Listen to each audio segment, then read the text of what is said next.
તમારું નામ હિરલબા રાઠોડ છું, રાજકોટ શહેર કોંગ્રેસ સતીશ ઉપરની પ્રમુખ છું હું। શું તમારી માંગ છે? અમારી માંગ એટલી છે કે અમારા એરિયામાં વોર્ડ નંબર 17 માં પાણી બધું ભરાય છે, એ પાણીનો નિકાલ થાય। છેલ્લા 5 દિવસથી લાઇટ નથી, તો લાઇટ આપો અમને।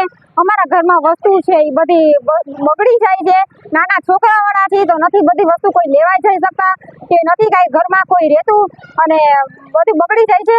અને મારે એટલું જ કહેવાનું છે કે જ્યારે તમારા મત જોતા હોય ત્યારે તો 2 હાથ જોડો છો કે ભાઈ અમને મત આપો, અમે તમારું અડધી રાતના તમારું કામ કરશું, અમે આમ કરશું। તો ક્યાંય ગયા છે બધા કોર્પોરેટરો, ક્યાંય ગયા ધારાસભ્યશ્રીઓ, ક્યાંય ગયા સાંસદ સભ્યશ્રીઓ?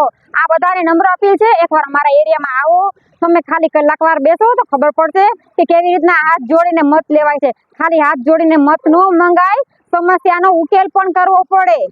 અને આ ફોન કરી છીએ અમે જે PGVCL માં, ફોન ઉપાડતા નથી, હરખો જવાબ નથી દેતા। કાલે કોર્પોરેશનના સાહેબો આવ્યા હતા, આવીને ખાલી સૂચન કરીને વયા ગયા 5 મિનિટ, કાંઈ નિકાલ તો કર્યો નહીં। તો અને બીજા સાફ સફાઈ વાળા આવ્યા હતા કે અમે સાફ સફાઈ કરી છે, સાફ સફાઈમાં ખાલી વિડીયો ઉતારીને RMC ના માણસો વયા ગયા। તો તમે શું ખાલી વિડીયો ઉતારવા આવો છો કે ખાલી એમ તો દેખાવ કરીને વયા જ જાવ? તમે બધા આવીને દેખાવ કરવા આવો હોય તો અમારે એરિયામાં દેખાવ કરવા ન આવતા, મહેરબાની કરીને 2 હાથ જોડીને નમ્ર। હવે પછીની શું માંગ છે? હવે પછીની એ જ માંગ છે કે અમારે પાણીનો સમસ્યાનો નિકાલ અમને જોઈએ અને લાઇટનો નિકાલ અમને જોઈએ। અમે છેલ્લા 5 દિવસથી અમે 7-8 હજાર પબ્લિક છીએ, અમે હેરાન થાય છીએ। અમારા ઝુંપડપટ્ટી એરિયામાં તમે જોઈ આવો, માણસોના ઘરમાં પાણી ગરી ગયા છે। તમે એકવાર ત્યાં આવીને જો તો ખરા, બધાને ખબર પડે એકવાર।